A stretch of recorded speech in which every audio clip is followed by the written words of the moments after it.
Hello everyone, welcome to Trio Tales. അപ്പോൾ ഞങ്ങളുടെ ഡൽഹി കശ്മീർ ട്രിപ്പിൻ്റെ നെക്സ്റ്റ് ഡേ വ്ളോഗായിട്ട് വന്നിരിക്കുകയാണ്. ഇതിന് മുമ്പത്തെ വ്ളോഗൊക്കെ കണ്ടിട്ടുണ്ടാവുമെന്ന് വിശ്വസിക്കുന്നു. അപ്പോൾ ഇത് ഞങ്ങളുടെ ജസ്റ്റ് ജമ്മുവിലേക്ക് ഡൽഹിയിൽ നിന്ന് പോകുന്നൊരു വ്ളോഗാണ്. Okay, hi.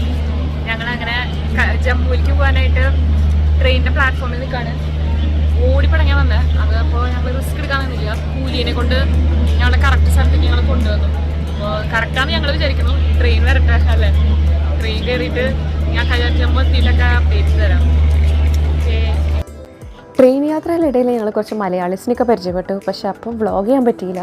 എല്ലാവരും നല്ല സംസാരമൊക്കെ ആയിരുന്നു. പിന്നെ ഉറങ്ങി അങ്ങ് തീർത്തു. ഞങ്ങളങ്ങനെ ജമ്മു റെയിൽവേ സ്റ്റേഷൻ എത്തിയിരിക്കുകയാണ്. പുറത്തിറങ്ങി അപ്പം തന്നെ ഒരുപാട് പ്രൈവറ്റ് ടാക്സീസ് വന്ന് സൈറ്റ് സീയിങ് വേണോ ഗൈഡ് വേണോ എന്നൊക്കെ ചോദിക്കും. നമ്മൾ അതൊന്നും അക്സെപ്റ്റ് ചെയ്യരുത്. അത് ഞങ്ങൾ അറിയാനുള്ള കാരണം തന്നെ ഞങ്ങൾ ട്രെയിൻ യാത്രയ്ക്കിടയിൽ ഒരു മലയാളി ചേട്ടനെ കണ്ടിട്ടുണ്ടായിരുന്നു. ആ ചേട്ടൻ ജമ്മു കശ്മീരൊക്കെ ഒരുപാട് കാലം വർക്ക് ചെയ്യുന്ന ഒരാളായിരുന്നു.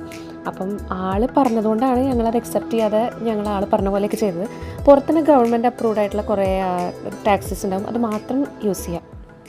ഞങ്ങളങ്ങനെ ജമ്മു എത്തിയിട്ട് ഇവിടുന്ന് ഞങ്ങൾ ഇന്ന് ഈവനിങ് തന്നെ ശ്രീനഗറിൽ. അപ്പോൾ നിങ്ങളിപ്പോൾ ടാക്സി അല്ല, നിങ്ങളിതുപോലെ ഞങ്ങളുടെ പോലെ ജമ്മുവിലേക്ക് ട്രെയിൻ കയറിയൊക്കെ വരണമെന്നുണ്ടെങ്കിൽ ശരിക്കും റിയലിസ്റ്റിക് പുറത്തിറങ്ങിയ തന്നെ ഗവൺമെൻറ് അപ്രൂവ്ഡ് ആയിട്ടുള്ള കുറേ ട്രാവൽസ് ഉണ്ടാവും. അപ്പോൾ അവർ ടാക്സീസ് പ്രൊവൈഡ് ചെയ്യും. എന്ന് വെച്ചാൽ സൈറ്റ് സീയിങ് പ്ലസ് നമ്മളെ ശ്രീനഗർ വിടുന്ന രീതിയിലുള്ള ടാക്സീസ് ഉണ്ടാവും. അപ്പോൾ ഒരു ശ്രീനഗർ വരെ കൊണ്ടുപോകാനൊക്കെ പറയുമ്പോൾ അത്യാവശ്യം റീസണബിളാണെന്ന് നമുക്ക് തോന്നുന്നു. ഇവിടെ ഉള്ളവർക്ക് അത് എത്രയാണെന്ന് എനിക്കറിയില്ല. അപ്പോൾ അവിടെ വരെ അവർ കൊണ്ടാക്കും. ഇവിടുത്തെ കുറച്ച് ലോക്കൽ സൈറ്റ് സീയിങ് ഒക്കെ കഴിഞ്ഞ് ശ്രീനഗറിലേക്ക് ഈവനിങ് തന്നെ എത്തിക്കുന്ന രീതിയിലാണ്. അപ്പോൾ ഞങ്ങൾ ജമ്മു കണ്ടിട്ട് നല്ല സപ്പോർട്ടുകളൊക്കെ കാണിക്കാം. ആദ്യം ഞങ്ങൾ ബ്രേക്ക്ഫാസ്റ്റ് ഒക്കെ കഴിച്ചുകൊണ്ട് ഫ്രഷ് ആവാൻ പോകണം. എന്നിട്ടാണ് ഞങ്ങൾ സൈറ്റ് സീയിങ്. പിന്നെ ഞങ്ങൾ ശ്രീനഗർ. അപ്പോൾ നല്ല കാഴ്ചകളൊക്കെ ഉണ്ടെങ്കിൽ കാണിച്ചു. ഞങ്ങൾ തന്നെ ജമ്മുവിൽ വന്നിട്ട് ആദ്യം തന്നെ മെക്ഡോണൾഡ്സ് ആണ് കഴിക്കുന്നത്. എല്ലായിടത്തും കിട്ടുന്ന സാധനം തന്നെ. അതിൽ ഇതൊന്ന് കഴിച്ചിട്ട് വേണം ചെറിയൊരു സൈറ്റ് സീയിങ് ഒക്കെ ചെയ്യാനായിട്ട്. ഞങ്ങളുടെ ഓർഡർ എത്തിയിരിക്കുകയാണ്. ഇവിടെ എല്ലാവരും കഴിക്കുന്ന സാധനങ്ങളൊക്കെ തന്നെ, പ്രത്യേകിച്ചൊന്നുമില്ല. കണ്ടില്ലേ, കഴിക്കാണ്ടില്ലേ. എവിടെ പോയാലും നമുക്ക് മെക്ഡോണൾഡ്സ്. ഇവിടെ മെക്ഡോണൾഡ്സ്. ഇവിടെയൊക്കെ പോയിട്ട് അവിടുത്തെ കുറച്ച് ഒത്തന്റിക് ഫുഡൊക്കെ ട്രൈ ചെയ്യണമെന്ന് വിചാരിക്കുന്നു. ഇവിടെ അങ്ങനെ ട്രൈ ചെയ്യാനുള്ള സമയമില്ല. പിന്നെ ഇവിടെ ഇങ്ങനെ പ്രത്യേകിച്ച് കുറെ കാണാനും കാര്യങ്ങളൊന്നുമില്ല. അതാ എത്തിയിരിക്കുന്നു. വെറൈറ്റി അല്ലേ? ഹലോ, മെക്ഡോണൾഡ്സ് ആണ് ഇവിടെ കഴിക്കുന്നത്. ഓക്കെ, ഫുഡായിട്ട് പ്ലാൻ അതെ. അപ്പോൾ നല്ല ഫുഡ് എൻജോയ് ചെയ്തിട്ട് കുറച്ച് സൈറ്റ് സീയിങ് ഒക്കെ കണ്ട് ശ്രീനഗറിലേക്ക് തിരിക്കട്ടെ. അവിടെ തൊട്ട് ഞങ്ങളുടെ യാത്ര ഞങ്ങൾ കാണിക്കുന്നതായിരിക്കും. ഓക്കെ, അങ്ങനെ ഞങ്ങൾ ബ്രേക്ക്ഫാസ്റ്റൊക്കെ കഴിച്ചൊന്ന് റിഫ്രഷ്ഡ് ആയതിനു ശേഷം ഞങ്ങൾ ആദ്യത്തെ സ്പോട്ടിലേക്ക് വന്നേക്കാണ്. ഇതെന്ന് പറയുന്നത് ബാഹു ഫോർട്ട് കാലി ടെമ്പിളിലേക്കുള്ള റൂട്ടാണ്. നമ്മൾ ഒരു സ്ഥലത്ത് വണ്ടി നിർത്തിയിട്ട് ആ ടെമ്പിൾ വരെ നമ്മൾ നടന്നു പോകണം. അത് ഈ മാർക്കറ്റിൽ കൂടെയാണ് നമ്മൾ നടക്കുക. ഒരു നല്ലൊരു സ്ട്രീറ്റ്, നമുക്ക് നടക്കാനൊക്കെ നല്ല രസം തോന്നും. ഒരു അല്ലറ ചില്ലറ സാധനങ്ങളൊക്കെ മേടിക്കാനും സുവനീയേഴ്സ്, പിന്നെ ടെമ്പിളിൽ പോയിട്ട് നമുക്ക് മാല ഇട്ട് കൊടുക്കണമെങ്കിൽ അതിനൊക്കെയുള്ള സാധനങ്ങളൊക്കെ മേടിക്കാനുള്ളൊരു മാർക്കറ്റായിട്ടുള്ളൊരു റൂട്ടാണിത്. ചേച്ചി പ്രസാദം കാണിക്കൂ. കാലിചരണോട്, അയ്യോ കാളിദേവിക്ക്, കാലിചരണല്ല കാളിദേവി. കാലിചരൺ കൃഷിയിലത്തെ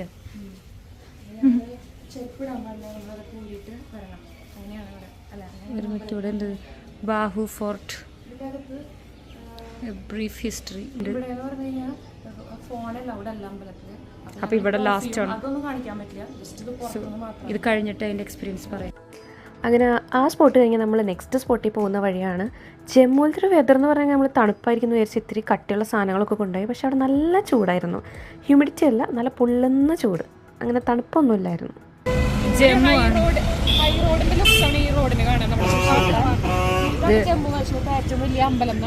ചേച്ചി പറയുന്ന യൂട്യൂബിൽ ജമ്മു അങ്ങനത്തെ കർണാടക ജമ്മുവിലത്തെ ഏറ്റവും വലിയ ടെമ്പിളാണെന്ന് പറയുന്നത് കണ്ടറിയാം. ബനിയ സൂപ്പർ മാർക്കറ്റ് ഉണ്ട്. ഇവിടുത്തെ ഏറ്റവും വലിയ ടെമ്പിൾ റീച്ചിലാണ്. ഭയങ്കര ഭക്തിയിൽ നിൽക്കുകയാണ്. കോട്ടയൊക്കെ പിടിച്ച അമ്പലത്തിൻ്റെ അകത്ത്.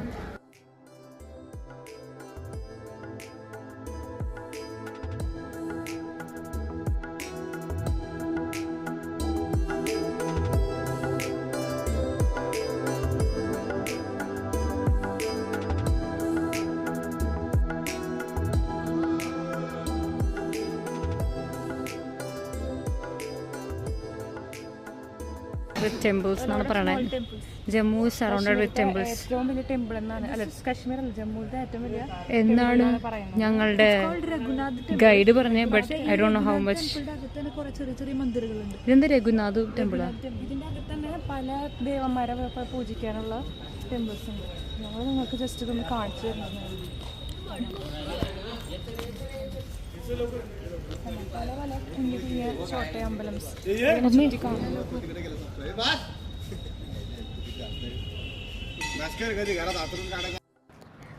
പറഞ്ഞ പോലെ അപ്പോൾ ഇതാണ് ജമ്മുവിലത്തെ ഏറ്റവും വലിയ ടെമ്പിൾ എന്നറിയപ്പെടുന്നത്. രഘുനാഥ് ടെമ്പിൾ എന്നാണ് ഇതിന് പറയണത്. ഇത് അത്യാവശ്യം ഒരുപാട് വലുതായിരുന്നു. ലൈക്ക് അതിൻ്റെ അകത്ത് ഒരുപാട് നടന്ന് കാണാൻ തന്നെ ഉണ്ടായിരുന്നു. കുറേ ദേവന്മാരുടെ മിനി മിനി അമ്പലംസ് ആയിട്ടൊരു വലിയ അമ്പലം, അതാണിത്. അപ്പോൾ അത് നടന്ന് കാണാൻ ഒരുപാടുണ്ടായിരുന്നു. ഞങ്ങൾ മുഴുവൻ കവർ ചെയ്ത് കാണിക്കുന്നില്ല, എന്നാലും കാണിക്കാവുന്ന ഏരിയാസൊക്കെ ഞാൻ നിങ്ങൾക്ക് കാണിച്ചു തരാം. അവിടെ ഫോൺ അലൗഡ് ആയിരുന്നു, അപ്പോൾ ഞങ്ങൾക്ക് കുറച്ചൊക്കെ നിങ്ങൾക്ക് വേണ്ടി ക്യാപ്ചർ ചെയ്യാനും പറ്റി.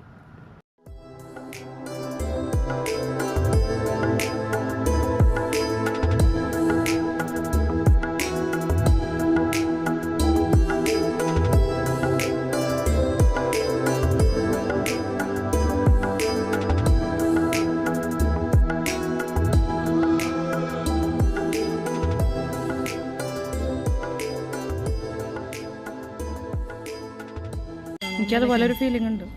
പാലസ് അമ്പലാക്കിയതാണോ? പാലസ് അമ്പലാക്കിയ ഫീൽ ഉണ്ടോ? നാഗവല്ലി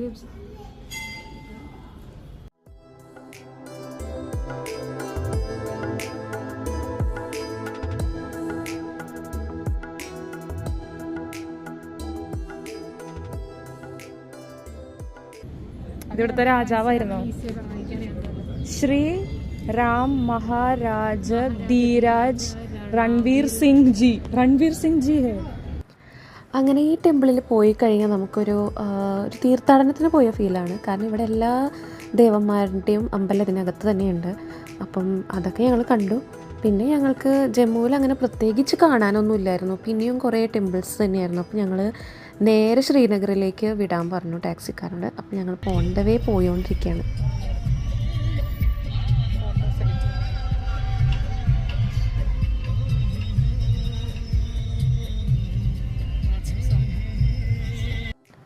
അങ്ങനെ ശ്രീനഗറിലേക്ക് പോകുന്നതിൻ്റെ എക്സൈറ്റ്മെൻറ്റിലാണ് ഞങ്ങൾ. പക്ഷേ ഞങ്ങൾക്ക് ഉണ്ടായിരുന്ന ക്ഷീണം മൊത്തം ഞങ്ങൾ വണ്ടിയിലും ട്രെയിനിലൊക്കെ ആയിട്ട് ഉറങ്ങി തീർക്കുകയായിരുന്നു. അപ്പം ഇതൊക്കെയാണ് ഞങ്ങൾ പോകുമ്പോൾ കണ്ട ഒരുപാട് കാഴ്ചകൾ, മലയും മരങ്ങളും. അത് നമ്മുടെ നാട്ടിലൊക്കെ കാണുന്ന പോലെ തന്നെ.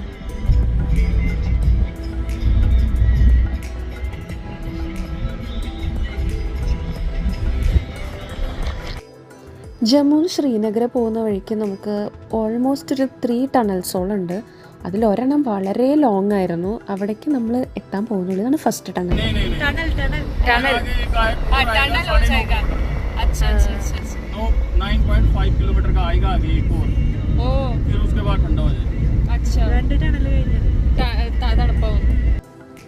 അങ്ങനെ ഞങ്ങൾ ഈ വഴിയിലുള്ള ലോങ്ങസ്റ്റ് ടണലിൽ എത്തിയിരിക്കുകയാണ്. ശ്യാം പ്രസാദ് ടണലിലാണ് ഇതിന് പറയണത്. ഓൾമോസ്റ്റ് 10 കിലോമീറ്റേഴ്സ്, 9 to 10 കിലോമീറ്റേഴ്സ് നീളമുണ്ട് ഈ ടണലിന്.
അങ്ങനെ ഞങ്ങൾ ലഞ്ച് കഴിക്കാനായിട്ട് സ്റ്റോപ്പ് ചെയ്തേക്കാണ്. ഇതൊരു ധാബ പോലത്തെ ഒരു സ്ഥലമാണ്. ഞങ്ങളുടെ വണ്ടിക്കാർ പറഞ്ഞു ഇവിടുത്തെ സ്പെഷ്യാലിറ്റിയാണ് നമ്മുടെ രാജ്മ ചാവലിന്. അപ്പോൾ അത് കഴിക്കാൻ വേണ്ടി ട്രൈ ചെയ്യാൻ വേണ്ടിയിട്ടാണ് ഇവിടെ വന്നത്. അതെ, ഇവിടുത്തെ സ്പെഷ്യൽ അതാത്ര.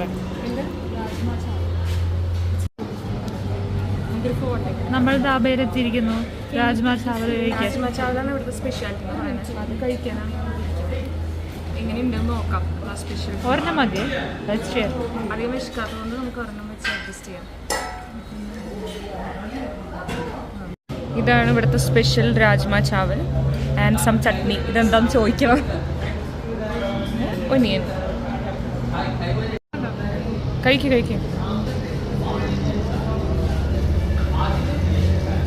How is it?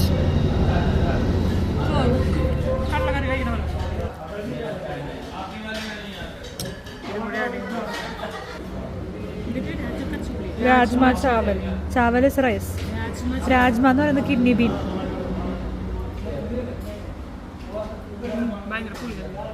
ഏതാ ഞാൻ കഴിച്ചില്ലേ? അതില്ലാണ്ട് കഴിക്കും. ചൊടിയുണ്ട് കഴിക്കാം. ടർമറിക് ഫ്ലേവർ നന്നായിട്ടുണ്ട്. എന്ത് ടേമറിക്കോ? മഞ്ഞളുടെ ഫ്ലേവർ നന്നായിട്ടുണ്ട്. എനിക്കിഷ്ടമായി. വെറൈറ്റി ഉണ്ട്. ലഞ്ച് കഴിഞ്ഞ് ഞങ്ങൾക്ക് വേറെ സ്റ്റോപ്പൊന്നും ഇല്ലായിരുന്നു. ഞങ്ങൾ ഡയറക്റ്റ് ശ്രീനഗറിലേക്ക് വിട്ടു. ഇതിപ്പോൾ ഓൾമോസ്റ്റ് ശ്രീനഗർ എത്താറായിട്ടുണ്ട്. അപ്പോൾ ഇന്നത്തെ വ്ളോഗുകളിൽ കഴിഞ്ഞിരിക്കുകയാണ്. അപ്പോൾ ഇത് എൻജോയ് ചെയ്തവരെല്ലാവരും ലൈക്ക് ചെയ്യുക, ഷെയർ ചെയ്യുക, സബ്സ്ക്രൈബ് ചെയ്യുക. പിന്നെ ഞങ്ങളുടെ അടുത്ത വ്ളോഗിൽ കശ്മീരിൻ്റെ ബ്യൂട്ടിയാണ് കാണിക്കാൻ പോകുന്നത്. അപ്പം എന്തായാലും അടുത്ത വ്ളോഗിൽ കാണുന്നവരെല്ലാവർക്കും ബൈ.